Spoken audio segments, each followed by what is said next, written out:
Taylor Swift isn't just letting her music do the talking anymore. The pop star was named Time's 2023 Person of the Year on Wednesday and got candid about the highs and lows of her career in a rare interview with the publication. "This is the proudest and happiest I've ever felt, and the most creatively fulfilled and free I've ever been," Taylor proclaimed to the mag as she reflected on the success of her last year. It wasn't just the triumph of her wildly popular Eras tour that the Best Day songstress looked back on, though. She also talked about love, loss, career moves, and the widely known moments that have shaped her life, including her infamous feud with Kanye West and Kim Kardashian that came to a head in 2014.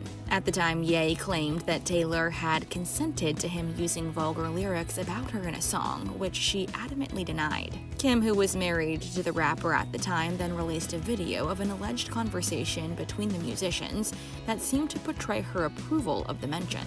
Now Taylor says it felt like a, quote, career death to her, and that, quote, my career was taken away from me, telling the outlet, "You have a fully manufactured frame job in an illegally recorded phone call, which Kim Kardashian edited and then put out to say to everyone that I was a liar. That took me down psychologically to a place I've never been before. I moved to a foreign country. I didn't leave my rental house for a year. I was afraid to get phone calls. I pushed away most people in my life because I didn't trust anyone anymore. I went down really, really hard." Kim has yet to respond to Taylor's latest remarks as of December 6th. The singer also reflected on the moment Scooter Braun's company, Ithaca Holdings, bought Big Machine Records, and with it, her original masters. A move she felt was done by someone who, quote, actively wanted them for nefarious reasons, adding, "I was so knocked on my ass by the sale of my music and to whom it was sold. I was like, oh, they got me beat now. This is it. I don't know what to do." Taylor also reacted to the support she and Beyoncé have received from each other,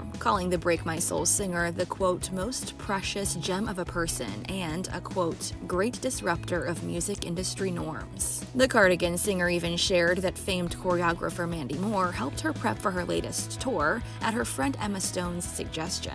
And elsewhere in the profile, Taylor shared details about the timeline of her new relationship with Travis Kelce for the first time, continuing, "This all started when Travis very adorably put me on blast on his podcast, which I thought was metal as hell. We started hanging out right after that. So we actually had a significant amount of time that no one knew, which I'm grateful for, because we got to get to know each other. By the time I went to that first game, we were a couple. I think some people think that they saw our first date at that game. We would never be psychotic enough to hard launch a first date." She also shared how they show up for each other after being seen at each other's concerts and games, respectively. "When you say our relationship is public, that means I'm going to see him do what he loves. We're going to show up for each other. Other people are there and we don't care. The opposite of that is you have to go to an extreme amount of effort to make sure no one knows that you're seeing someone. And we're just proud of each other," she said. Taylor even reacted to the attention that has been focused on her when she does attend the NFL matchups. "I don't know how they know what suite I'm in. There's a camera like a half a mile away and you don't know where it is. And you have no idea when the camera is putting you in the broadcast. So I don't know if I'm being shown 17 times or once. I'm just there to support Travis. I have no awareness of if I'm being shown too much and pissing off a few dads, brads, and chads. Football is awesome, it turns out. I've been missing out my whole life.